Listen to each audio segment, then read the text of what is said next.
Welcome po sa inyo sa oras na ito. Ngayon po oras na ito, mga kapatid, bago po natin umpisahan ang salita ng Panginoon, ay sino po sa atin dito ang mga nakapagtrabaho na sa isang kumpanya?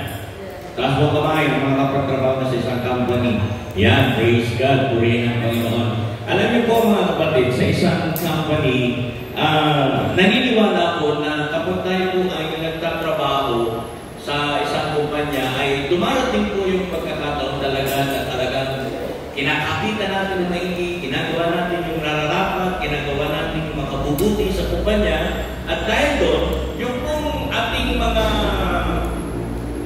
manager, yung pong mga may-ari, mga kapatid ng kumpanya ay nag-bless na, natutuwa sila sa ating mga ginagawa, kaya nakakatanggap tayo po ng mga money incentives.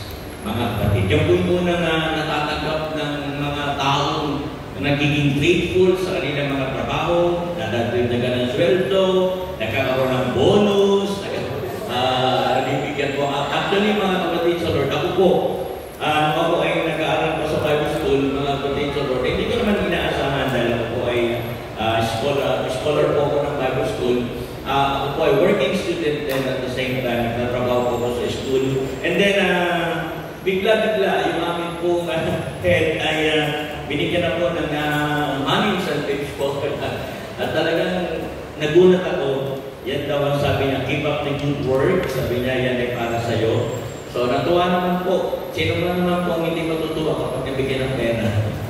Di po ba? Masaya po ba tayo pag tayo nabibigyan ng pera? Money incentives. Yan po ay binibigay kapag natutuwa po yung amin pong leader, mga kapatid. And then, hindi lang yan, mga kapatid, sa isang kumpanya, nakakatanggap din tayo ng mga experiential gift. Yan, mga kapatid sa Lord. Yan po yung pagka matagal ka ng nagtatrabaho sa isang kumpanya, depende sa haba ng iyong pagtatrabaho, di ba? Dahil sa experience mo, mga kapatid, ay nakakatanggap ka ng libreng relo, libreng mga regalo, di ba? Kung ano-ano nakatanggap sa isang company, nakatanggap ka ba kayo ng ganyan? Mga kapatid sa Panginoon, mga libreng bag, libreng kung ano-ano mga gifts dahil sa haba ng ating pagtatrabaho. At hindi lang yan, minsan may mga kumpanya pong nagbibigay pa ng wellness benefits. Yan, libreng gamot, libreng pumunta sa isang lugar, mag-relax ka muna. Ayan. So, nakakaginhawa po. Sino po sa inyo nakatanggap na ng tatlong yan? O kahit isa man lang dyan, sa inyo pong mga pinagtrabahuhan. May natanggap ba kayo na isa man lang dyan o wala? Wala pong nagbigay man lang sa inyo. May ba lang kayo nabigyan na kahit ano sa mga pinagtrabahuan ninyo? Sino po? Sino po nakatanggap na? Taas kamay. Yun! Praise God! Ito nakatanggap na. Si Mang Edwin Tiro nakatanggap yan. Alin dyan? Wellness benefits. Okay. So, yan. Yan yung mga natatanggap natin. At alam niyo po, pag natatanggap tayo niyan ng mga ganyan, mga kapatid sa Lord, yan. Tayo po ay deserve. Okay? So, yan yun. Talagang deserving po, mga kapatid. Nakakaanggaling, di ba? Wow! Deserve ko talaga yan. Okay? Kasi, nabigyan ng pansin yung ginawa mo, mga kapatid. Kaya nagkaroon tayo ng award, nagkaroon tayo ng mga benefits. Alam niyo po, ang tao po ay ganyan. Kapag nakakita ng maganda, kapag na-please natin sila, ay talagang hindi nila may basa na i-bless ka o bigyan ka ng kahit ano. Kasi deserving ka naman. Pero mga kapatid sa Panginoon, kapag tayo po ay nabigyan ng award ng tao, mga kapatid, dahil tayo po ay deserving, hindi kaya, mga kapatid, mas masarap kung makatanggap tayo ng award mula sa Lord. Amen? Yung pag nakita ng Lord yung ginagawa natin, wow, sabi ng Lord, deserve yan. Okay?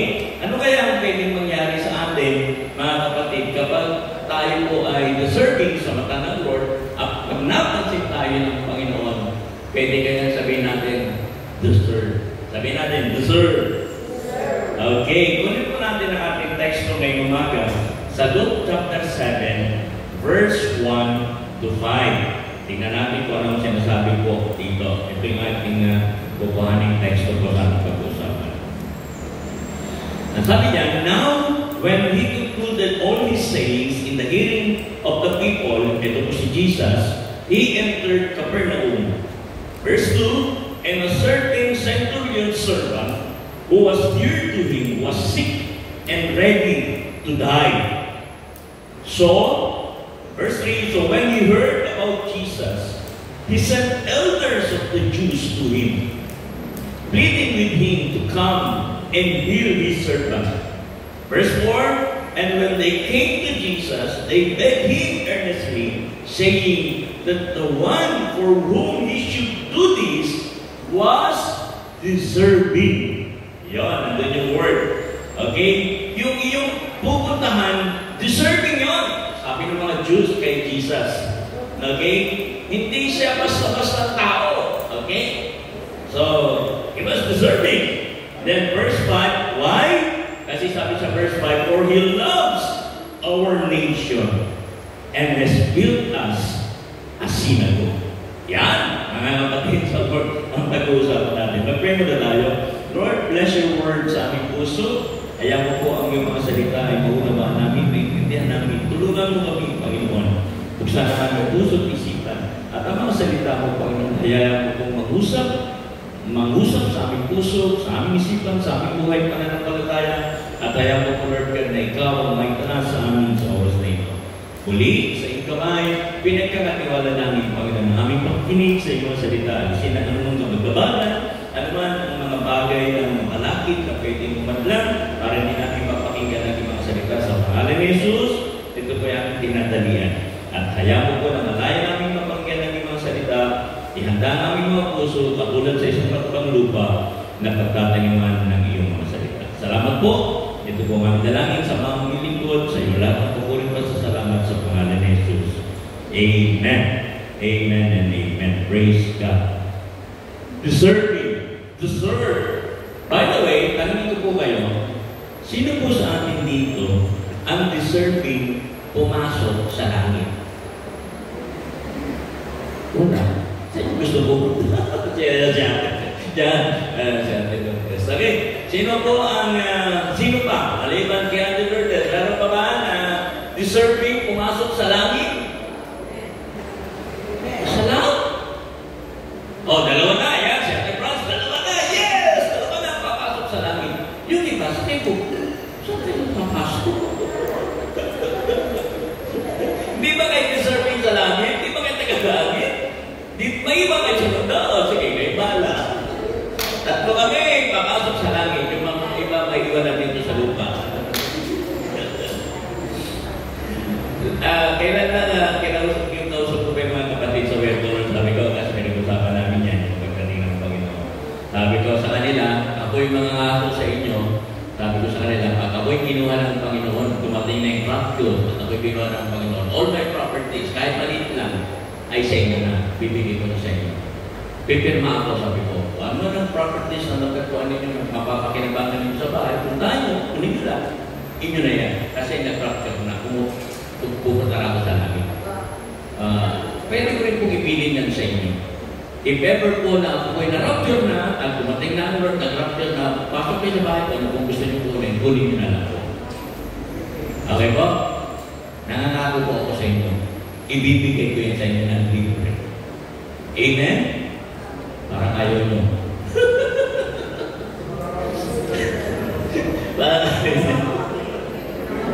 Parang ayaw nyo. Malit lang. Malit lang. Baka malit sa Lord. Napakahalaga po, mga kapatid, na makita natin ito. Deserving ba tayo sa langit? Actually, mga kapatid, sabi ng Roma chapter 3, verse 23, "For all have sinned and fall short of the glory of God." Lahat tayo ay bumagsak sa standard ng Lord. Okay? Hindi tayo nakapasa sa standard ng Lord, lalo na pagdating sa holiness. Kasi lahat tayo nagkasala. Yan ang sabi ng Roma chapter 3, verse 23. Kasi po ang Lord ay may napakataas na standard pagdating sa holiness. At lahat po tayo, kahit isa, walang nagpasa. Lahat tayo baksa. Parang bakit natin gano'n? Bawa lahat kayo ng board, nag-exam kayo sa board, tapos lahat bumaksak. Bakit gano'n? Lahat kami baksak, walang pumasa. Ang sakit doon. Pero yun yung sinasabi ng Bible. Hindi lang yun. Mga kapatid, hindi ka lang baksak. Meron pang pabayaran ang ating mga kasalanan. Ang sabi ng Romans 6:23, for the wages of sin. Kung sinasabi mong ikaw ay nagkasala, ang pabayaran ng iyong kasalanan na yan, no? Grabe, no? Hindi ka na nga nakapasa, magbabayad ka pa ng kamatayan.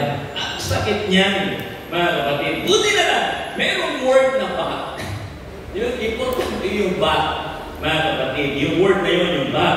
B-U-T. Ang sabi niya, yung ba na yun, sabi niya, but the gift of God is eternal life in Christ Jesus, our Lord. Amen! Buti na lang may word na gano'n. Kasi kung wala na. Hindi talaga tayo deserving sa langit. Hindi talaga tayo papasok sa langit, mga kapatid. Buti na lang merong iniregalo ang Diyos sa atin. There is a gift from the Lord, mga kapatid. This is eternal life, na kung tatanggapin natin ang Panginoong Yesus, we will receive eternal life. Hindi lang si Jesus, kahit ang buhay na walang hanggan ay mapapasayo. But the question is, tinanggap mo na ba ang gift na ito? Tinanggap mo na ba ang regalo ito ng Diyos? Amen? Tinanggap mo na ba? Kasi kung hindi mo ba ito tinanggap, yun yung kalalagayan mo. Hindi ka papasa sa standard ni Lord, magbabayad ka pa ng kamatayan. Pero kung tinanggap mo yung gift ni Lord, pag tinanggap mo si Jesus sa iyong puso, safe na tayo. Amen. Andiyan po ba tayo? Sino po mga tumanggap na sa Lord? Hallelujah! Sino po mga deserving sa langit? Okay, kung yung katabi mo, nagtaas ng kamay, tapikin mo sa balikan, sabi mo, deserve. Yun lang nagtaas ng kamay, ha? Yung hindi nagtaas ng kamay, sabi mo, ano nangyari sa'yo? Receive the Lord. Tanggapin mo si Lord. Okay, ulit. Sa kabila pa, sa kabila naman, sabi mo, tingnan mo kung nagtaas ng kamay, tatanong ulit, tatanong uli ako. Sino po sa atin dito nakatanggap ng gift ni Lord? Sino pa deserving sa langit? Taas lang mo kami, huwag may pababa. Para matapik ko yung balikan ninyo. Okay, pag hindi nagtaas ng kamay, huwag may tapik, ha? Okay, so kung nakita mo yung katabi mo nagtaas ng kamay, ulitin ko, sabi mo, tapikin mo yung ganyang balikan, sabi mo, deserve. Amen? Yan. Ngayon, sigurado na tayo sa langit, mga kapatid sa Lord. Pero sino gusto mauna? Huwag na. Lord, mauna. Okay? Bisa ganun, diba? Sigurado na tayo, alam na natin sa langit na pupunta, mga kapatid. Pero ayaw muna natin. Siyempre, marami tayong dahilan. Maaaring meron pa tayong mga hinihintay na maligtas. Meron tayong mga gusto makasama sa langit. Kaya siguro ang prayer natin, Lord, huwag muna. Ready naman ako. I'm ready for my departure. Ready na ako sa aking pag-alis sa mundo. Pero, huwag muna, Lord. Okay? Kasi may hinihintay pa akong maligtas. May mga hinihintay pa akong makasama sa piling mo. Amen? Mga kapatid sa Lord. Kaya yun, mga kapatid. But, while we're waiting for our departure, kapag naghihintay po tayo sa ating pag-alis sa mundo ito, ano ba ang mga ginagawa natin? Ano ba ang mga dapat nating gawin, mga kapatid, sa Panginoon? Ang sabi ng isang American writer, si Leigh Bardugo, hindi po Bardugo, Bardugo. Yeah. Okay. Si Leigh Bardugo, ang sabi niya ay ito, the problem with waiting is that it makes us weak. Yun daw po mga naghihintay, humihina. Paano po nangyayari yun? Kasi waiting and doing nothing talagang magbibigay ng kahinaan sa iyo. Kasi wala kang ginagawa. Naghihintay ka lang, mga kapatid sa Lord. Kaya naalala niyo yung mensahe natin last Sunday, mga kapatid, kailangan ang ano po? Kailangan ang paggawa ng mabuti. Di ba? Kasi faith without work is dead. Parang nagpunta nyo na agad. Yung mensahe ng nakaraan. So, waiting and kapatid. Di ba, pag wala kang ginagawa, ang buhay mo paikot-ikot lang, nakakahina yan, nakakapagod, mga kapatid. Kaya nga, mga kapatid, sana meron tayong gawin. Kasi deserving tayo. Amen? At ngayon po dito sa kwento natin, ang character po dito, nabibigyan natin ng pansin ay ang centurion. Ano ba ang centurion, mga kapatid sa Lord? Tingnan natin kung ano ang centurion. Yan po yung centurion. Ang centurion po ay inilagay sa isang Roman soldier. Ginamit po yung centurion galing sa word na, yung root word niya ay century. Okay? Hindi po sardinasa, hindi yung century. Sardines hindi yun. Century means 100, 100 na, mga kapatid. Kaya kapag ikaw ay centurion, meron kang kawal na ang bilang ay 100. Yun yung under you na pinamamahalaan ng mga sundalo, 100. Kaya centurion. Okay? Kaya yun siya, mga kapatid. So, he is commanding 100 soldiers. Ang centurion is a ruthless warrior. Walang kakawad yan, mga kapatid. Matindi. Pag ikaw ay naging centurion, kailangan matapang ka, malakas ang loob, walang kakawad. Ganun yun. Hindi ka pwedeng pag nakiusap ay pagbibigyan mo. Hindi ka pwedeng pag centurion ng ganyan. Pero, ang centurion po, sila ay mga leader na kinagagalitan o kiniinisan ng mga Hudyo. Okay, bakit po? Bakit galit ng mga Hudyo sa mga centurion? Kasi, ang centurion po is a Roman soldier. Ang mga Romano po ay sinakop ang kanila pong lupa, ang Israel, ang mga Hudyo, sinakop yan ng mga Romans, kaya galit na galit sila. Ayaw nila po na magpasakop. Siyempre, sino ba namang bansa ang gustong nasa pamamahala o sakop ng ibang bansa? Ayaw nila yan, mga kapatid. Pero ang mga centurion, ang isa pa sa maganda sa mga centurion, sila po ay may kakayahang bumili ng mga alipin. Kaya nilang bumili ng alipin. Kung gusto nila ng servant, hindi sila mag-hire, they will buy.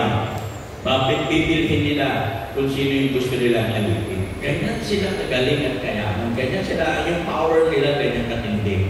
Bago gusto kong maging servant niya, wala kang choice. Hindi tanggapin yun. Kasi bibilhin ka niya. At everybody's surprised. Sabihin mo ang presyo mo, babayaran ka at magiging servant niya. Pero, tingnan niyo po, itong mga servant na ito, itong mga centurion nito, kapag sila may servant, hindi nila tinatrato ng maayos. Ang trato nila sa kanilang mga servant ay parang mga gamit. Sa umpisa, maganda, okay, pero pagka siya po ay hindi na useful, hindi na siya kagamit-gamit, wala nang pakinabang, ang centurion sa servant, ito po ay kanyang itatapon na lang. Itatapon o kaya papatayin. Kasi wala nang pakinabang. Ganyan po ang ugali ng isang centurion, mga kapatid. Kung binili ka niya, hindi ka napakipakinabang sa kanya, itatapon ka na niya. Parang gamit lang. Diba? Pag yung gamit ay hindi nakagamit-gamit, parang nakakalat na lang sa bahay, pinamimigay, tinatapon na lang. Tama ba? Di po ba? Sino po dito may nagtimbak ng basura sa bahay?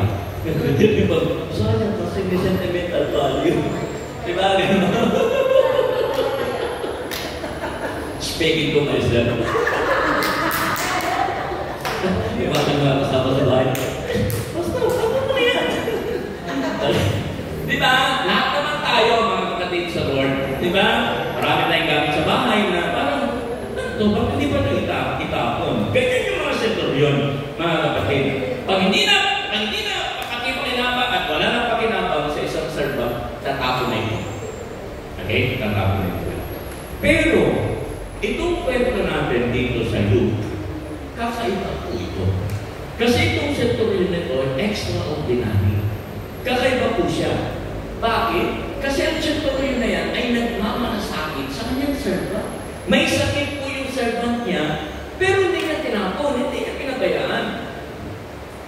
Kasi mahal niya yung kanyang servant. Mahalaga sa kanya yung servant niya, mga kapatid. At dahil dito sa ugali nito ng centurion, napansin yun, mga kapatid ng Diyos. Naging head turner po itong ginawa ng centurion na ito, na kung saan hindi lang ang Panginoon, maging yung mga Jews mismo, yung mga Hudyo mismo, nakita yung katangian ng centurion na ito.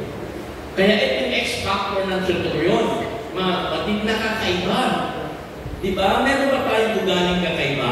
Mga kapatid, na kung saan nakapansin tayo. Mga kapatid, tingnan niyo po, ang sabi sa Luke 7 verse 4, and when they came to Jesus, ito yung mga Jews, they begged him earnestly, saying that the one for whom he should do this, yung pupuntahan mo, yung pag-aagalin mo, sabi ng mga Hudyo, was deserving. Deserving siya. Grabe, no? Grabe itong centurion na ito, mga kapatid sa Panginoon. Deserve ng centurion yung pagsang-ayon ng mga Hudyo, deserve ng centurion na sagutin ng Panginoon Jesus yung request ng centurion. Nakuha niyo po? At ang ibig sabihin ng deserving dyan, ang Greek word ng deserve mga kapatid ay aikos. Sabihin natin, axios. Ang axios po, deserve, ang ibig sabihin niyan. Para makuha po natin yan, bibigyan ko ng konting illustration po. Ang axios po ay parang ganito, parang sa scale. Ayan. Okay? Parang sa scale. Ang axios is going down the scale. Yun po yung napapansin ko yung mabigat. Napapansin ko ano yung mabigat, mga kapatid. Yung axios po ay pulling down the scale. Hinihila niya pababa yung timbangan. Kapatid. Kaya nga, kapag ganyan, kapansin-pansin yan. Di po ba? Wow, ang bigat naman nun. Okay? Wow, ang laki namang halaga nun. Ang bigat. Diba? Napapansin. Pag napapansin po, axios yun. Yung bang katabi nyo, axios. Napapatingin ka pa sa kanya. Okay? Napapansin mo pa siya. Parang gano'n, axios po yun. Okay? Wow, napapalingon ka. Head turner po, mga kapatid. Kaya nga, para sa Tagalog, ay biglang napapalingon. Okay? Biglang napapalingon. Axios. Okay, yan po yun, mga kapatid. At pag nakita po yan, wow, ang bigat niya. Magkano yan? Okay? Okay.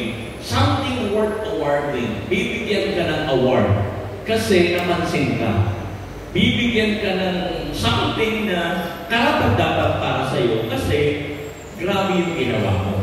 Axios, mga kapatid. Ngayon, ang tanong, bakit kailangan bigyan ng pansin ng Panginoon Jesus? Yung centurion. Ano ba yung ginawa niya na kailangan bigyan ng pansin ng Panginoon Jesus? Ano ba yung ginawa niya, mga kapatid? Tingnan natin. Yung centurion po, mga kapatid, kakaiba po sa extraordinary kasi centurion has compassion for the helpless. Tinutulungan niya po yung mga kailangan tulungan. Okay? Yung mga walang kakayahan, tinutulungan po ng isang centurion. At hindi lahat ay kaya gawin yan. Yung iba walang pakialam. Diba? Pero iba to, centurion na ito, mga kapatid. Hindi lang yun, ang centurion, mahal niya ang kanyang bansa. Okay? Centurion loves the nation. Kaya kapansin-pansin ang taong nagmamahal sa kanyang bansa. Sino po sa atin ang nagmamahal sa bansang Pilipinas? Are you sure? Alam natin yung sitwasyon ng ating bansa ngayon. Diba? Mga kapatid, alam natin. So, pinag-pray ko natin ang ating bansa. Dinadalangin ka nito, kung sinusumpanin niyo ang inyong bansa, ayaw ko sa Pilipinas! Alis na ako sa Pilipinas! May mga taong ganyan, no? Sinusumpa ang Pilipinas. Wala! Lugi! Nahirap sa Pilipinas! Grabe. Di lang our nations. Mahal pa natin ang ating bansa, mga kapatid sa Lord. Parang hina. Bali natin. Susunod sa tuloy po, grabe, kapansin-pansin kasi mahal niya ang kanyang bansa. Sana tayo, mapansin din tayo ng Diyos na mahal natin ang ating bansa, na hindi tayo tumitigil na ipanalangin ang ating bansa. Amen? Hindi yung napapansin lang natin ang ating bansa pag may kalamidad, pag may lito, pag may bagyo, kung ano bang nangyari sa ating bansa, tsaka lang natin na ipag-pray ang ating nation. Mga kapatid, mahalin natin ang Pilipinas. The Philippines is for Christ. Amen? Kaya sa Central Church, hindi pa natin inaalis yan ang ipanalangin ng ating bansa. So, hindi lang yun, centurion built the church kasi nag-build ko ng sinagog. Sinagog po ay si church, mga kapatid. Yung panahon na yung sinagog. So, grabe, no? Yung centurion po, hindi lang siya basta sundalo, hindi lang siya basta sundalo Romano, tumutulong po siya sa pagtitindig ng mga sinagog. So, nagtitindig siya ng church. So, yan po yung mga bagay na kanyang ginawa na nagbigay ng pansin sa Diyos. Okay, kasi mahal niya ang gawain ng Panginoon, mahal niya ang simbahan. Kaya tumutulong siya. Kung meron siya nakikita pangailangan sa simbahan, nagiging bahagi siya. Centurion built the church. So, tingnan niyo po yung ginawa niya. Dahil sa kanyang mga ginawang yan, meron siya pagtulong sa mga helpless, mahal niya ang kanyang bansa, tumutulong siya sa pagtitindig ng mga simbahan, nabigyan siya ng pansin ng mga tao. Kaya yung mga Jews, mga kapatid siya, parang sila yung naging patrino ng centurion. Pansinin niyo po yung binasa natin, ha? Mga kapatid sa Luke. Sabi doon, ang lumapit kay Jesus ay yung mga Jews. Yung mga nakapansin ng ginawa, yung actions ng centurion. Sila yung nakapansin. Okay? Kaya sila yung parang naging yung mga lumakad. Parang yung term na gusto kong gamitin, yung mga lumalakad ng iyong mga transaksyon. Ano ba tawag ko? Fixer. Bakit, di ba? Parang yung term. Mga kapatid sa Lord, sila yung nag-aayos. So yan, kung nakuha ng centurion yung loob ng mga Jews, mga kapatid, para ilapit siya kay Jesus. So yan yan. Mga kapatid, kaya sabi ng mga Jews, itong taong tutulungan mo, itong taong pupuntahan mo kung saan na kailangan ng kagalingan yung kanyang servant is deserving. Deserving siya. Grabe, no? Mga kapatid, tayo po ba? Ano po ba yung mga ginagawa natin, mga kapatid, na kumukuha ng pansin ng Diyos? Meron ba tayong ginagawa na kumukuha ng pansin, hindi lang ng pansin ng tao, kundi ng pansin ng Diyos? Nandiyan po ba tayo? Okay? So, tingnan natin. Habang tayo naghihintay, habang hindi pa naman tayo kinukuha ng Lord, ano ba yung mga ginagawa natin na kumukuha ng pansin ng Diyos? Napapansin ba ng Diyos ang iyong mga ginagawa? Hello? Nalagay po yan, ha? Mga kapatid sa Panginoon. So, ano po ang kailangan natin para mapansin ng Diyos, para ma-activate po yung kung ginagawa natin para ito'y maging deserving, mga kapatid. So, bibigay ko po sa inyo yung 3 things, activated if deserving. Para makita natin kung yung ginagawa natin ay deserving at makuha natin yung pansin ng Diyos. Okay, ready na kayo? Mga kapatid, open nyo na po yung heart nyo, open yung mind natin kasi itong ituturo ko sa inyo ay napag-aralan natin at sana po ay matanggap natin. Kasi minsan, mahirap po talagang unawain ang salita ng Panginoon kung hindi tayo tutulungan ng Banal na Espiritu. Number 1, unang P, mga kapatid sa Panginoon, is the power of intercession. Para mapansin tayo ng Diyos, para maging deserved tayo sa Lord. Mga kapatid, ito po yung magbibigay, mag-activate ng ating pong buhay bilang isang taong deserving. That's the power of intercession. Kung deserving tayo, ma-activate po yung power of intercession, mga kapatid. Dahil deserving yung centurion, mga kapatid sa Panginoon, nagamit niya yung mga Jews. Yung mga Jews, sila po yung nag-intercede para sa centurion, para makalapit kay Jesus. Napansin niyo? Kapatid, hindi yung centurion, kundi yung mga Jews ang lumapit kay Jesus. Na-activate po dahil sa ginawa ng centurion. Na-activate yung power of intercession. Ako niyo po, nasusunod ba ninyo ako? Sundan niyo ako, ha? Mga kapatid, baka malagdag po tayo dito. Ano po ba itong mga power of intercession? Actually, meron pong tatlo ako ibibigay sa inyo na tatlong uri ng intercession. Okay. Unang-una, ito, magugulat kayo dito. Ang unang-una po ay, yan, do not pray. The power of intercession, do not pray. Ano yan? Yan yung utos ng Diyos na huwag ka nang manalangin. Ha? Ano yan? Akala na sabi ni Lord, pray without ceasing. Bakit na ganyan do not pray na yan? The power of intercession. Okay, open natin yung mind natin. After yung pinag-aralan ko, nagulat din ako. Ang Bible talaga ay maraming revelations ko na binibigay ng Lord. Kung kayo po ay nagpagbasa na sa book ni Jeremiah, mga kapatid, nakakalat po yung word na yan. Do Nandiyan po yan sa book of Jeremiah, mga kapatid sa Panginoon. Kaya si Jeremiah, iyak siya ng iyak. Kaya siya tinawag na weeping prophet. Kasi iyak siya ng iyak, sabi ng Lord, huwag mo namin mag-pray ang Israel. Sabi niya, kasi dahil sa katigasan ng ulo ng Israel, inihanda ng Diyos ang parusa sa kanyang bayan. Eh si Jeremiah, namamalaya niya. Huwag naman, iyak siya ng iyak. Mga kapatid sa Lord, tingnan natin, isang verse po ang babasahin ko sa inyo. Sa Jeremiah chapter 11, verse 14, tingnan po ninyo, ang sabi dyan sa Jeremiah chapter 11, verse, so, do not pray for these people. Si Lord nagsabi niya na. Si Lord na nagsabi. Kay Prophet Jeremiah, sabi niya, do not pray for these people. Why? Sabi niya, or lift up a cry of prayer for them. Huwag mo na silang ipag-pray, for I will not hear them. I will not hear them in the time that they cry out to me because of their trouble.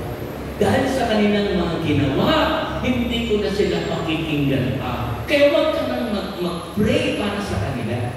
Kasi yung judgment ng Lord, ibinigay na. Kaya pala sa prayer ko, may mga sagot ng Lord na no. Hindi lahat yes. Tama po ba? Yung ba yung yes, no, wait. Yung mga karaniwan natin natutunan sa prayer, mga kapatid. Kaya pala, sabi ng Lord, do not pray. Kasi ang sasagot ko lang dyan ay no. Kasi, parusahan ko, yayarihin ko na yung mga Israel na yan sa katigasan ng kanilang ulo. Parang ganon. Sayang lang ang iyong prayer. Okay, kaya do not pray na.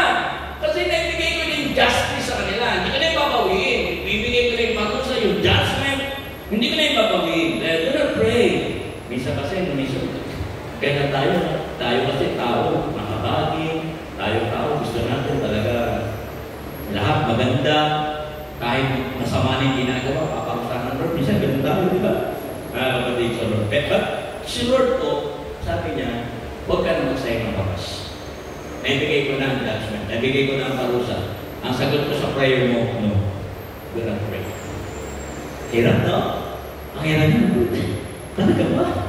Kaya si Jeremiah iyak na iyak. Sino iyakin dito sa prayer? Sino iyakin sa prayer? Nasa kamay. Lord, iyak tayo iyak. Okay, second kind of intercession. Alright, ito po yung isa pa. Ayon sa mga scholars po, ito yung kanilang ginagamit na term, mga kapatid. Another kind of intercession is imprecatory prayer. Narinig nyo na ba yung word na yan? Imprecatory prayer. What is imprecatory prayer? Sa Tagalog po ay ito. Yan po ang panalangin ng isang taong galing. Imprecatory prayer. Nasubukan niyo na bang manalangin na kayo galing? Lord, sana po makakagat ng aso niyo. Galit ka eh. Diba? Lord, sana po makakagat ng mga doon. Galit. Diba? Imprecatory prayer. Yung pag nagagalit ka, Lord, sana po sabi mo na. Galit ka kasi. Kaya yung prayer mo ay hindi parang out of emotions, mga kapatid. Actually, hindi lang tayo ang gumagawa ng imprecatory prayer na yan. Kasi pag galit ka, gusto mo ipag-inuti ka ng Lord, gusto mo manalangin dahil out of anger. Actually, si David, ginawa niya rin yan. Psalms 55 verse 23. Sabi sa awit, chapter 55 verse 23. Tingnan niyo ito ba? But, God, you will send those liars and murderers to the grave. Lahat na mga sinaging Lord, lahat na mga may tao, patayin mo na, dali mo sa grave. Pero, galit si David. And then, sabi niya, they will die before their life is half finished. Kung sila po ay mabubuhay ng 60 years old, sa gitna pa lang, mamamatay na sila. Imprecatory prayer. Grabe si David, no? Hindi niya matatapos yung buhay niya. Sa gitna pa lang, mamamatay na siya. Grabe, no? Ito ang maganda sa Bible, eh. Transparent. Hindi tinatago yung turo ng Diyos, mga kapatid sa Panginoon.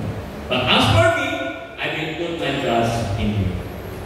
Church, nauunawa ng Diyos kapag tayo pwede mga imprecatory prayers. Yung bang galit ka, nakapag-pray ka, naintindihan ka ng Lord. Pero si Lord pa rin ang tutugon o hindi sa iyong prayers. Okay? Hindi ibig sabihin yan, pag nag-pray ka na imprecatory prayer, dahil sa galit, ay tutugunin ka na ng Diyos. Naintindihan mo? Hindi ka na yun. Nasa kamay pa rin ng Diyos yan. Yan po kasi may mga tao ganyan. Dahil sa galit sa asawa, galit sa anak, galit sa kaibigan, galit sa kapitbahay, galit sa kasama sa trabaho, galit yung mga kasama mo sa trabaho, bakit ganyan ang ginawa? May mga injustices, galit na galit ka. Lord! Sana sila naman na makaranas nito! Mga ganyan, di ba? Di ba maraming ganyan ngayon, mga Pilipino nagpe-pray? Sila kaya tumiras dito sa lugar namin na maraming baha. Mga ganyan. Kaya, Lord, pausahan mo sila! Yan, mga ganyan. Imprecatory prayer yan. So, yan po, mga kapatid, ay nangunawa nila. Ulitin ko, pero hindi ibig sabihin, tutugunin ka ng Lord. Ano ang tinutugon at effective na prayer? Pangatlo, ito po yung righteous prayer. Yan yun. Okay, ito yung prayer na talagang epektibo sa harapan ng Panginoon. James 5, verse 16. Ang sabi ko dyan, therefore, confess your sins to each other and pray for each other so that you may be healed. Listen to this. The prayer of a righteous person is powerful and effective. Amen? Amen po? Yan yun, mga kapatid. Kaya dapat talaga sa puso natin, dapat laging righteous po ang puso natin sa harapan ng Lord. Kapag tayo po'y nananalangin ng sama-sama at malinis ang ating puso, yan, effective po yan. Tutugunin ng Diyos yan. Makapangyarihan panalangin yan. Amen po ba? Huwag tayo manatili doon sa atin na nagpipray. Huwag tayo manatili doon sa imprecatory prayer. Puntahan natin yan, righteous prayer. Importante yan. Kanina, bago tayo tumayo dito, nag-pray tayo sa isa't isa. Ano po yung ibinigay ninyong prayer sa isa't isa? Mga kapatid. Sa tingin nyo, yung prayer po na ginawa natin ay tutugunin ng Diyos. Amen? Kasi effective yan. Kasi lang naman tayo righteous dahil kay Lord. Right po ba? Tama po ba yun? Okay, mga kapatid. Kaya nga, meron tayong prayer. Inuugali natin ang manalangin sa isa't isa. Bago mag-pray, bago makinig ng minsan, nagpe-pray tayo. And then sa mga cell group, di ba? Nagpe-pray din tayo sama-sama, yung cell leader, tsaka mga cell members. Kapag nagsisend sila, they pray together. Amen po ba? Parang hinan namin. Nagpe-pray po ba tayo sa cell group natin? Yan, di ba? Yung mga cell group, mga kapatid. So, by the way, kumusta po ang mga cell group nyo? Tuloy po ba ang ating cell group? Okay? So, sana po ituloy niyo po yan. Napaka-importante niya. Hindi niya sa natin ginagawa pang panalangin sa isa't isa sa mga family night. Diba? Every Wednesday night ay meron po tayo pagsasama-sama na kung saan ay nakikinig tayo ng salita ng Panginoon tayo na sama-sama. And even sa separate chart, ginagawa natin yan. So, lahat po ng prayer na ino-offer natin sa anumang gawain sa Panginoon, yan po ay powerful and effective. Amen? Kaya huwag po tayo magsasawa na manalangin. At dahil deserving po kayo, mga kapatid, yung inyong prayers po, nakikita ni Lord at tutugunin ng Panginoon.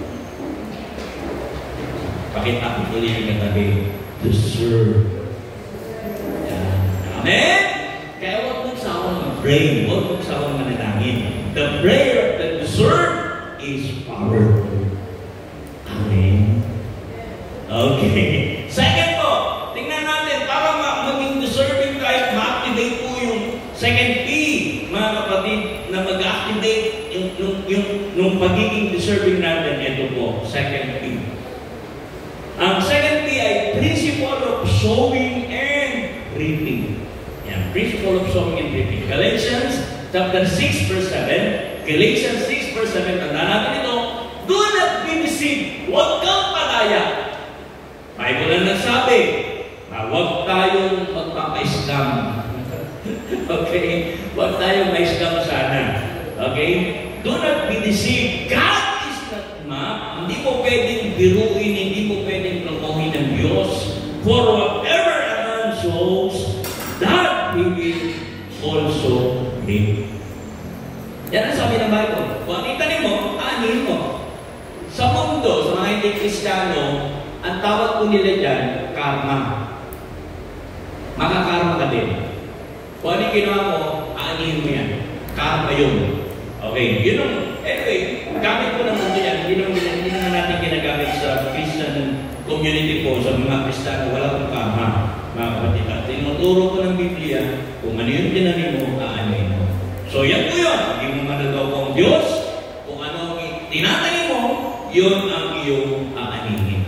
Ngayon, ano po ba yung principle of sowing and reaping? Una, this principle, mga kapatid, applies to everyone. Kahit anong lahi, kahit sino ka, kahit anong kalalagayan mo sa buhay, kahit anong status mo sa buhay, lahat yan, mangyayari yan sa iyo. Okay? Bata man o matanda, mayaman o mahirap, kahit anong status sa buhay, mga kapatid, pwede pong mangyari yan. Kung ano yung tinatanim, siya aanihin. Posible naman kung tanim ka ng mangga, aanihin mo mais. Diba? May isang puno, ano ang bunga? Mais. Tama ba ito siya? May isang puno, ano ang bunga? Mais. Kasi may isang puno. So, second, we reap what we sow. Yan ang prinsipyo ng sowing and reaping. Kung ano yung tinanim mo, yun ang anihin mo. Kapag nagtanim ka ng galit at sama ng loob, alam mo na kung ano anihin mo. Sino po sa inyo dito hanggang ngayon may galit kung kanino pa ka? Anihin mo yan. Kaya huwag kang magtatanim ng galit kahit kanino. Kasi aanihin mo. Gawin na naman. Seguin, magtanim ka ng pagmamahal, magtanim ka ng pag-ibig, yun ang aanihin mo. Kaya ang tanong dyan lagi, ano yung mga tinatanim mo? Magaganda ba yung mga tinatanim mo? Kasi kung hindi, yun ang aanihin mo. Galatians 6 verse 8, whoever sows to please their flesh. Pakinggan nyo to. Whoever sows to please their flesh, from the flesh will reap destruction. Dalawa lang naman yan. Napagtatimang mo, flesh or spirit. Whoever sows to please the spirit, from the spirit will reap eternal life. Dalawa lang ang pwedeng pagtaniman ng tao. Flesh or spirit. Alin dyan, mga kapatid? Kaya mahirap yung kasabihan, yung paniniwala na kung ano makakapagpasaya sa'yo, gawin mo. Mahirap po yung kasabihan na yun. Kasi flesh yun eh. Mga kapatid, minsan, hindi naman natin siguro, pero minsan, mga kapatid, pag pinagbibigyan natin yung flesh natin, ang end nun ay kalungkutan, kahirapan, destruction. Tingnan nyo, kung maramdaman mo, lalaki ka, maramdaman mong babae ka. Lalaki ka, ha? Tapos maramdaman mong ikaw ay isang babae na nakakulong sa katawan ng isang lalaki. At yun ang makapagpapasaya sa iyo. Yun ba ang pipiliin mo? Yun ba ang katotohanan na tatayuan mo? Nandiyan niyo po, kaya kahirapan ang mararanasan, mga kapatid. Yung gusto ng flesh, kapag sinabi mong mahina kasi ang flesh, kaya napagbibigyan ko, yan, kung ano tinanin mo, yan ang iyong aanihin, mga kapatid. Kaya madalas po, doon tayo nalalaglag at yun yung nagpapahirap sa atin. Siguro mas maganda bagoy natin, magkaroon tayo po ng renewing of the mind. Mas maganda pa kung sabihin natin, ganito ang sasabihin natin, kung ano ang makapagpapasaya sa Diyos, yun ang gagawin ko. Amen? Kung ano, kung saan makakakuha ko ng thumbs up, ng maraming like sa mga angel report. Nakakuha ko ng thumbs up kay Lord. Yes! Okay na ako doon. Amen po? Kaya tandaan niyo po yung verse na yan. Whosoever sows to please their flesh, from the flesh will reap. Whoever sows to please the Spirit, from the Spirit will reap eternal. Amen? Okay, another. Mga kapatid, yung kung principle pa rin ng soil living, this principle applies to everyone. We reap what we sow. Pangatlo, we reap more than what we sow. Umaani po tayo ng higit pa sa itinanim natin. Example natin yan ay ito. Alam niyo po ba kami yung picture na yan? Yan po ay isang butil ng mais. Kaya sabi ko may isang puno. Diba? Ganyan. Okay, mais. Okay, yan po yung mais. Diba, ang itinatanim sa mais, hindi yung buong busal, yung isang buong gano'n. Itatanim mo, baka dami mo gano'n. Nakakatanim ba kayo na nagtatanim ng gano'n? Yung isang buong gano'n. Gusto ko maraming ani kayo. Kung tatanim ko itong buo. Yung lalaglag ko sa loob. Hindi gano'n. Mula lang sa isang butil. Diba? Ano mangyari? Pag itinanim mo yan, anong anihin natin? Yun. Okay? Hanggang sa kapag yan po, lumaki na, yan ang magiging harvest natin. Wow! Sarap. Yellow corn. Okay? So yan, mas marami yung anihin kaysa sa iyong itinanim. Amen po ba, mga kapatid? So, ganyan po sa nature eh. Kahit sa palid, diba, ganyan din. Tanim-tanim, tapos ang daming anihin. Mga kapatid, totoo yan sa nature. Amen po ba? Kung totoo yan sa nature, totoo din yan sa spirituality. Sa buhay natin, sa buhay espiritu natin, totoo yan. Kung ano yung tinatanim mo sa espiritu, yun ang anin mo. Kung totoo sa nature, totoo sa spiritual, lalong higit sa physical. Totoo yun, mga kapatid. Kaya ganito ang tanong, ganito ang hamon sa inyo ngayong umaga. Saan ba natin itinatanim yung ating time? Saan ba naubos ang oras natin sa buong maghapon? Baka naman sa social media lang. At konting-konti na yung binibigay natin time para sa Lord. Nagde-devotion pa ba tayo? Kung nagde-devotion tayo, gaano to, ilang minuto ang ibinibigay natin sa Lord? Tama ba yun? Ilang minuto? O sabihin ko, ilang segundo ang ibinibigay ko sa Lord?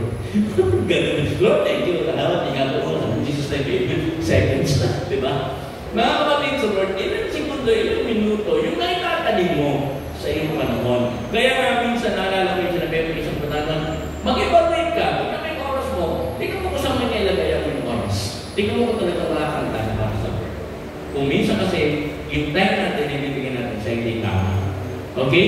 So, yung time ay napaka-importante po. And even your effort, saan mo yung nilalagay yung effort mo, yung lakas mo, yung lahat ng ginagawa mo, saan mo yung inilalagay yung lakas mo. Sana ubos ang yung lakas.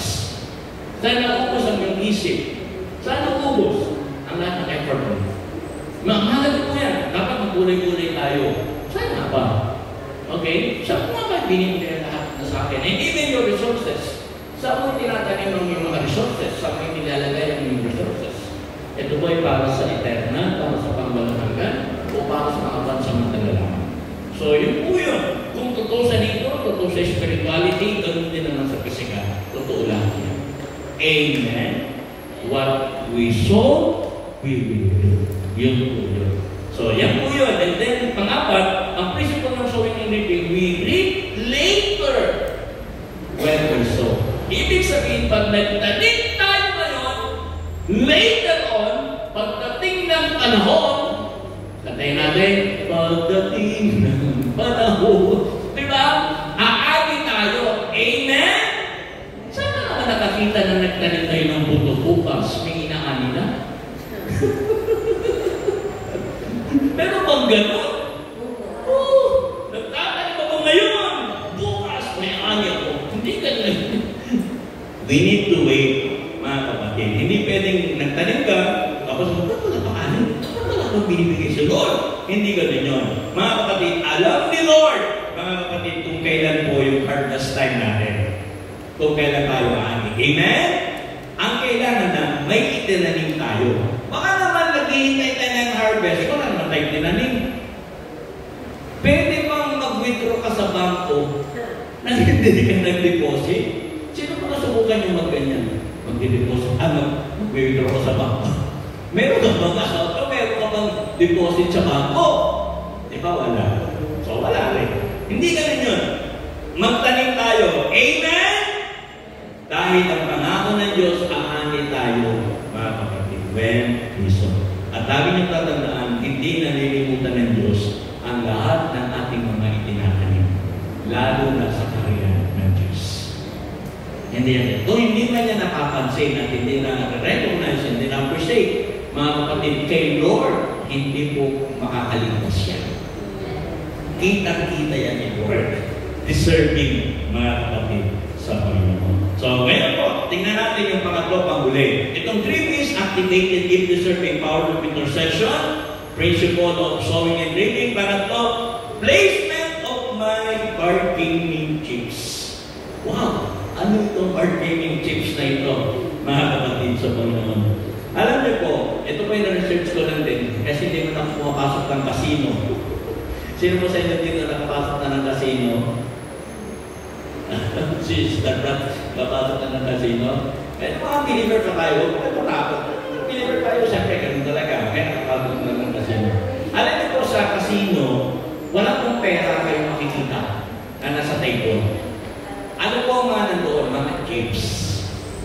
Mga chips po. Yan, mga chips po. Yan yun. Yan yung kanilang pinagtatayan, nagbabargain sila sa mga sila. O, ilan ang ano mo? Ilan ang tatayan mo? Ilan ganyan, yan. Diyan sila nagkakawaran sa mga chips na yan. By the way, kung hindi pa po yung nakapasok sa casino, huwag mo na kung tangkain pumasok. Baka mamidya tayo. Diba? Yung leader natin na sa video. Yung inimbestigahan sa ano, nakakasino ka. Magamit ka pa na ibang pangalan ka. Di ba? Nakakayo. Huwag na po. Please lang. Huwag na pong sikapin na pumasok dyan. Ngayon, tingnan natin, mga kapatid. Ano po ba yung bargaining tips na ito na binabanggit ko? Ito yung ilalatag mo sa mesa. Ano yung ilalatag mo sa mesa na yan, mga kapatid? Tingnan niyo po yung centurion. Balikan ko lang yung centurion. Yung centurion po, may bargaining agreement siya, mga kapatid. May bargaining agreement. Ano po yung bargaining agreement niya? Pwede niyang sabihin na, Lord, tumutulong ako sa mga helpless. Lord, mahal ko ang aking bansa. Lord, tumutulong ako, nagpapatay ako ng simbahan. Pwede yun, i-bargain na sa Lord. Again, pwede po yun. Nasasabihin niya, ito yung taya ko, Lord. Ito yung ginagawa ko. Kaya nakuha ko yung pansin mo. Ito yung ginagaya ko. Ngayon, mga kapatid sa Lord, tayo po. Ano yung itataya mo na makukuha mo ang pansin ng Diyos? What is your bargaining chips? Para makuha mo ang pansin ng Panginoon. Kasi bargaining agreement is a negotiating chips. Nakikipag-negotiate ka sa Lord. Okay? Gusto ko unawain ito ngayon kasi medyo mahirap po siyang unawain kasi hindi tayo makadali kasi hindi madali ka kasi no. Pero unawain niyo po ang ating sinasabi, mga kapatid. Yan yung negotiating chips natin, mga kapatid. Itong negotiating chips na ito, bargaining agreement na ito, hindi ito ginagamit sa Lord na, oh Lord, di ba, gumawa ko ng mabuti. Lord, ginawa ko ito, nagkaya ako. Lord, nagpakapait ako. Talagang ginawa ko lahat ng tama. Hindi mo, Lord, dapat i-bless mo ko. Huwag mong gagamitin yung tips mo para mag-demand sa Lord. Kasi hindi po tama yun. Amen? Huwag tayo mag-demand sa Lord, mga kapatid. At hindi rin mo gagamitin yung bargaining tips mo para isumpakan si Lord. Lord, sabi mo, gawin mo ito. Ginawa ko. Eh bakit mo ngayon, hindi mo pa rin tinutugon yung prayer ko. Diba may mga taong gano'n, sinusumpatan si Lord. Diba sabi mo, pag naglingkod ako, may bless ako, nakikita ko parang hindi naman. Akala mo pa, Lord, bakit dapat ako sa'yo bibigyan mo yung desire ng puso ko? Bakit naman? Huwag niyo kung gagamitin yung bargaining tips na yan para mag-demand sa Lord o para sumbatan ng Diyos. Kaya, hawakan natin nagiging yung bargaining tips natin. Pero ano nga ba ang gamit nito? Ang gamit ng bargaining tips, mga kapatid, gamitin ko lang yung term na ito. Ang gamit ng bargaining tips ay panglambing sa Diyos. Gusto mong maglambing sa Diyos? Ilatag mo yung bargaining tips mo. Sino po sa inyo dito naglalambing sa Diyos? Lord, pwede po ba? Diba? Sarap maglambing. Sino pa dito ang malambing? Wala. Walang malambing. Sino ba ang malambing?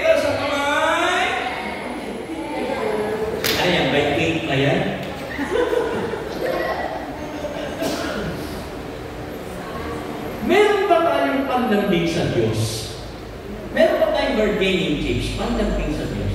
Lord, panlambing naman. Okay? Meron pa tayo niyan, mga kapatid. Meron kasi, kailangan meron tayo niyan kasi sa araw-araw may pangangailangan tayo. Right? Minsan, hindi lang tayo ang may pangangailangan. Yung mahal natin sa buhay, may pangangailangan din. At hindi sapat yung kaya natin gawin sa mahal natin sa buhay na nangangailangan. Kaya pwede tayo maglambing sa Lord. Lord, hindi ko kaya. Pwede mo, Lord. Pwede maglambing. Hindi mo masama maglambing sa Diyos, mga kapatid sa Lord.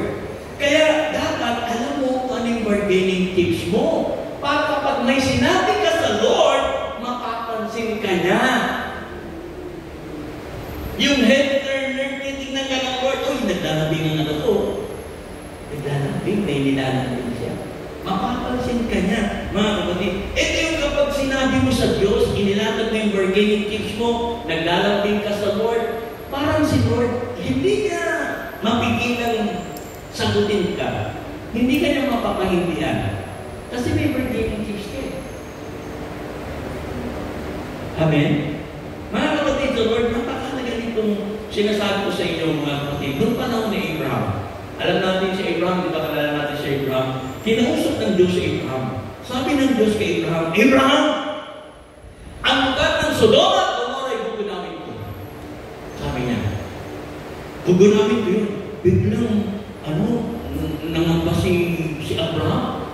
Sabi niya, kasi sabi ni Lord, sumtunan na kasamaan ng mga tao doon, lampas na sa ulo.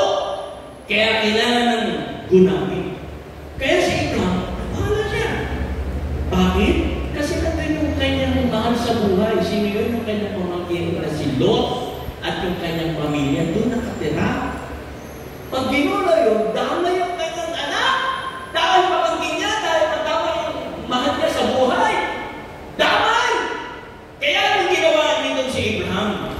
Palibasa si Abraham may panlambing sa Diyos. Kinausap niya si Lord, Lord. Sabi niya, kung meron po bang 50 na righteous doon sa Sodoma, gugunawin mo pa rin, ha? Sabi ni Lord, okay, kung may 50, hindi ko gugunawin. Ha? Pwede yan na, sabi niya. Naisip ni Abraham, nawasak mo ka ng pamantay. Nakikipag-bargain siya sa Lord. Tandaan niyo yung bargaining chips niya. 45, Lord, 45. Gugunawin mo ba ang sa babat mo? 45. Sabi ni Lord, sige, alang-alang sa 45, hindi ko gugunawin. Tumawag ulit si Abraham. Siguro si Abraham, noon pa man nahilig na tumawag. Ano kaya ito? Laking divisorya? Mahilig tumawag. Sino dito ang parang si Abraham, mahilig tumawag? Sa Lazada. Tawag ng tawag.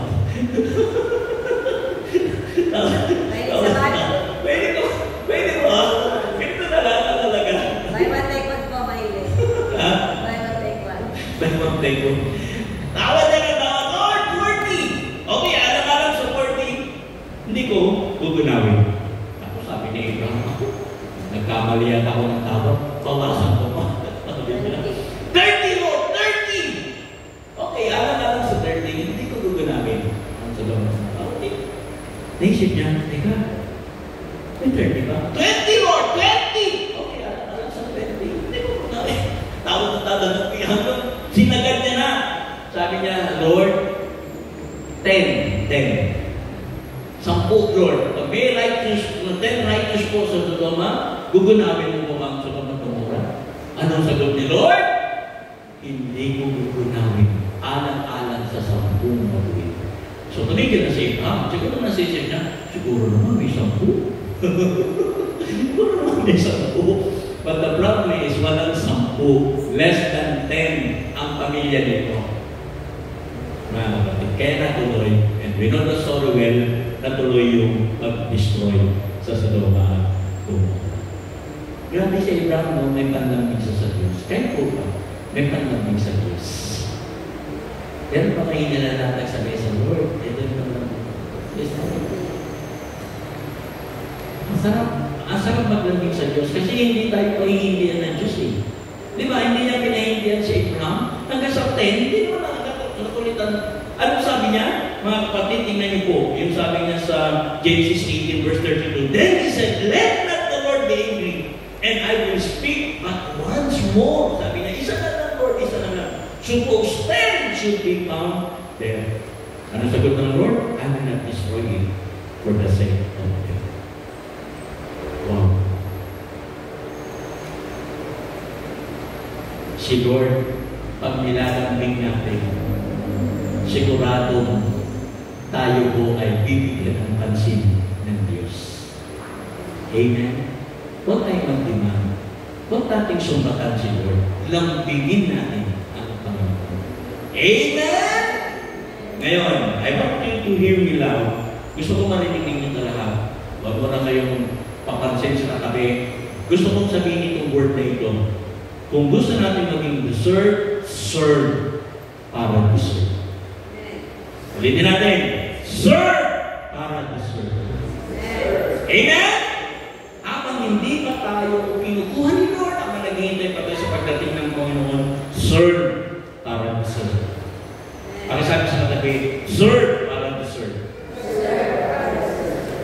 Tignan niyo po, sa uling illustration na bibigay ko sa iyo, nung panahon po ni Jonah, kilala niyo si Jonah, di ba? Siya po ay isang matigas na propeta, takas ang takas sa Lord. Tumakas yan kung tusod sa Lord na pumunta sa Ninive. Pero anong ginawa ng Diyos? Nagpadala ang Diyos ng isang malaking isda. At nilulod si Jonah. Nilulod siya. Nung nilulod si Jonah, isipin niyo maigi, for 3 days, hindi po natunawan yung malaking isda. Ang hirap na hindi natutunawan. Kapatid. Hindi natunaw si Jonah. Bakit po? Kasi hinutusan ng Diyos si Jonah. At yung pong malaking isda. Sabi nga, huwag mong tutunawin yan. Lulutunin mo lang, huwag mong mumuyain. Di ba? Parang gano'n. Yung malaking isda naman, sunod lang siya. Sunod lang siya doon sa inutos ng Lord sa kanya. Kasi napag-utusan siya. Deserve? Amen? Deserve. Kasi sumunod siya sa Diyos eh. Mga kapatid sa Panginoon. Mahirap yan. Pero itong malaking isdang ito, talagang masasama natin deserve. Pangalawa yung panahon ni Elijah. Sino si Elijah? Si Elijah po ang nagpatindi sa propeta ng Lord. Nagkaroon ng 3 years famine sa land of Israel. Mga kapatid, nung nagkaroon ng tagutom, sino po napag-utusan ng Diyos para pakainin ng kanyang propeta? Raven! Sa Tagalog, mga uwak! Nung kami ko nasa Tarlac uwak doon, minsan iniisip ko, ito ba ang naiutusan ng Lord para mapakain ka Elias? Grabe, no? Mga kapatid sa Panginoon. So, yan yan. Sabi ng Lord, doon sa mga Raven, sabi ng Lord, doon sa mga uwak, pakanin si Elijah, pakanin ng propeta ko! Walang nagawa yung mga Raven. Sa halip nakakain, susubo na lang nila, binigay pa kay Prophet Elijah. Diba? Binigay! Hindi nila kinain. Kaya nung panahon ni Elijah, meron na talaga mga food panda. May mga grab na talaga. Yung panahon na yun, sila yung nag-deliver ng pagkain. Diba? Mga kapatid, kaya nag-deliver nila yan. Mga kapatid, kaya yan. So, itong mga Raven nito, kana dahil napag-utusan ng Diyos, sumunod, deserve. Amen? Sumunod sila. Kaya grabe, deserve talaga sila. And then, yung pangatlong mong kwento, ay sa New Testament naman, mga kapatid sa Panginoon, nung ang Panginoon Jesus po ay bumaba, yung mga tao po, pinupuri siya, ang lakas na pagpuri, o sana na King of David, grabe ito, the Son of David, sa akin, pinupuri na ingay ng mga tao. Kaya lang meron pong na-eskandalo, yung pong mga Pharisees, yung mga sabi nila sa Panginoon Jesus, pagigilin niya ang ingay na yan, ang ingay nila magpuri, ang ingay nila magpuri! Tigil! Patigilin mo! Anong sagot ni Lord sa kanila? Sa akin, Lord, but He answered and said to them, I tell you, if this should keep silent, pagtatahimik niya mga yan, the stones would immediately cry out. Kapag tumigil sa pagpupuri ang mga tao, uutusan ng Diyos ang mga bato para magpuri sa kanya. Grabe. May boses tayo, yung mga pato, walang boses. Biglang uutusan ng Diyos. Kayang gawin ng pato yun. At the command of the Lord. Deserving. Mga kapatid, yung mga pato deserve na magpuri sa Diyos. Andiyan ba tayo? Tayo ang tao. Pipigilan ba natin ang ating sarili magpuri sa Lord? Deserving ba? Mas deserving ba yung mga pato kaysa sa atin? Para magpuri sa Diyos? Deserve ba yung mga batong yan na magpuri sa Diyos kaysa sa atin na may buhay? Paano tayo? Tandaan po ito. Kapag tumigil kang magpuri sa Diyos, ang ipapalit ng Diyos sa iyo ay bato para magpuri sa Diyos. Deserve. Ang sakit nun. Ang sakit nun. Kung ang tao po kayo, kung ang tao ay uutusan ng Diyos, mga kapatid, anong uutos ng Lord sa atin? Tingnan natin, paano kung sasabihin ng Lord sa atin, anak, serve God. Ano kayo sasabihin? Serve me. Paglingkuran mo ako, ano sasabihin mo? Sa Diyos. Mga kapatid, sa Panginoon. Paano mo sasagutin ang Panginoon? Sabi ng Lord, serve me. Serve God. May mga dahilan ba tayo sa Lord para hindi siya paglingkuran? Sabi maraming sa Lord, sorry po, busy. Lord, sorry po, hindi kaya ng oras.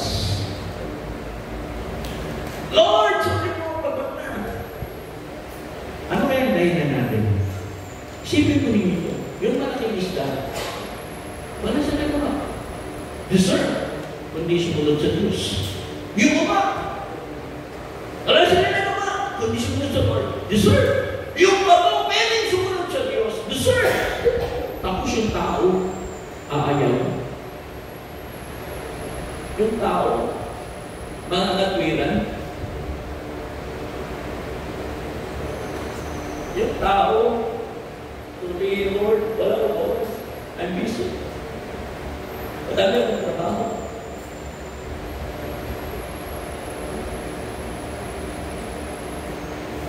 Utusan tayo ng Lord, sir.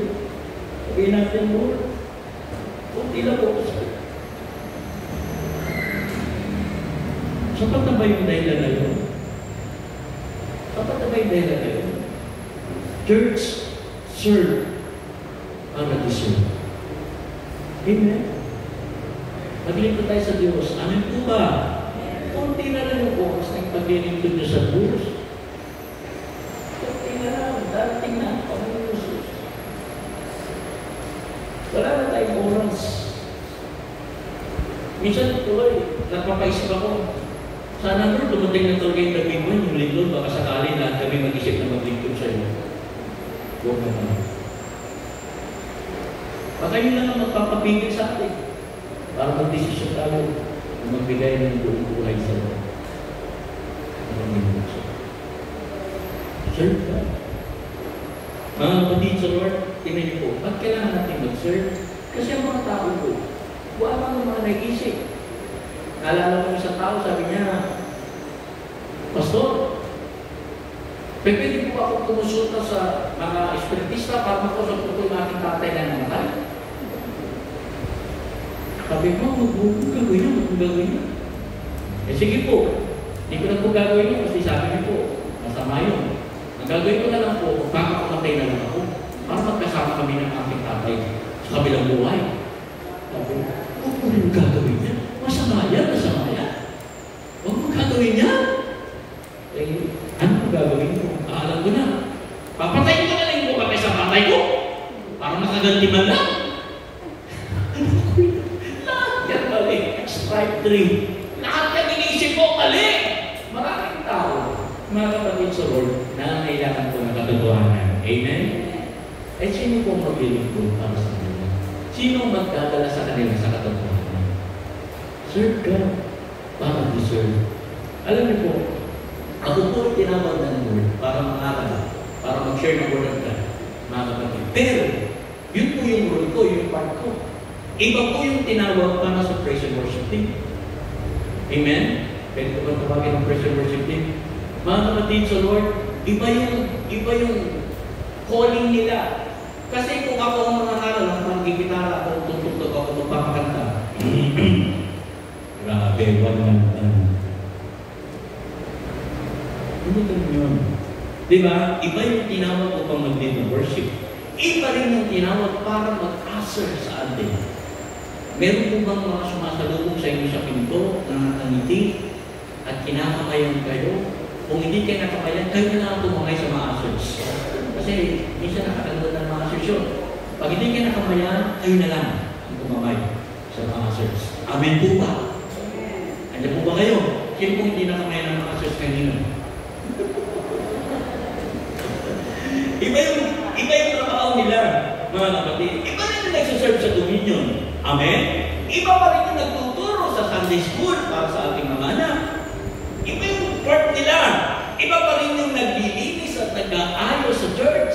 Pagdating nyo, nakayos na yung bangko. Malinis na, nalinis na ang sahig. Maayos na mga kortina. Amen po ba? Iba yung nagsisindi ng ilaw, iba yung bubukas ng templo. Lahat unang yan, mga kapatid, ay collective effort. Collective effort yan. Kaya pagdating sa church, upo na lang tayo. At pag napasarap tayo, pwede pa nga tayong nabulog. Collective effort. Mga kapatid sa Panginoon. Ano po ang consuelo ng collective effort na ito? Para sa akin, ang consuelo po nito, kapag meron po ako nakikita ang mga kaluluwang dinadala ninyo sa Diyos. Mga kaibigan, mga mahal sa buhay na dinadala ninyo sa Diyos para kasama natin sa pag-worship. Ang saya sa puso ko. Lalo na kapag ang naisama niyo po yung wala pa sa Panginoon at napatanggap natin sa Panginoon. Sulit ang pagod. Sulit ang pagpupuyak. Sulit ang hirap. Mahirap, pero minsan nagagawa natin yun, di ba? Nadadala natin yung mahal natin sa buhay. Nadadala natin yung ating mga sa church. Nadadala natin yung magulo natin sa church. Nadadala natin yung kapatid, kaibigan. Sulit. Sulit. Mga kapatid. Ang sarap sa pakiramdam. Amen po, mga kapatid. Kaya tayo lahat, mga kapatid, deserve natin ang bigyan ng pansin ng Diyos. Amen! Dahil sa collective effort na yan, mga kapatid, at hindi ako magsasawang gawin yung part ko hanggang may kaluluwang tumatanggap kay Jesus. Hindi ako magsasawang. Hanggang may mga tao matandang makinig ng salita ng Diyos. Ang hamon ko sa inyo ngayong araw, ano yung part mo? Ano yung part mo sa church? Ano yung part mo sa kingdom ni Lord? What is your part? Kung may ministry ka, praise God, be faithful sa iyong ministry. Kung wala, hanapin mo kung saan ka pwede. Huwag ka makontento na pumupunta lang. Gusto ko maging part. Kasi I want to serve God para deserve. Gusto ko maging bahagi. Saan man ako haanga, saan man ako pwede, gagawin ko yung part ko. Amen? Serve para deserve. Mahirap. Pero nagagawa natin. Amen? Yung mga dati yung kaibigan na hindi nyo nakasama sa church, ibalik nyo sa church. Amen? Yung mga kaibigan na nawala, hindi ko nakasama, kunin ko ulit, ibitahan ko ulit sa church. At huwag kayo kumaya na magkaiwalay kayo ng church. Ibitahan ko sa church. Mga kapatid, karapat-dapat pa sila? Karapat-dapat pa tayo, mga kapatid? Mahirap yan. Pero iwan ko sa inyo ang isang verse. Galatians chapter 6 verse 9. Tayo natin ba yun? Ang sabi po ng Galatians chapter 6 verse 9. Let us not become weary in doing good. Huwag tayong mapagod sa paggawa ng mabuti. For at the proper time, we will reap a harvest if we do not give up. Amen? Amen po? Mga kapatid sa Lord, serve para to serve. Maglingkod tayo, magpagamit tayo sa Panginoon, kaya natin hugin tayo ng Panginoon at gawin natin yung pinapagawa ng Diyos sa atin. Huwag tayong makontento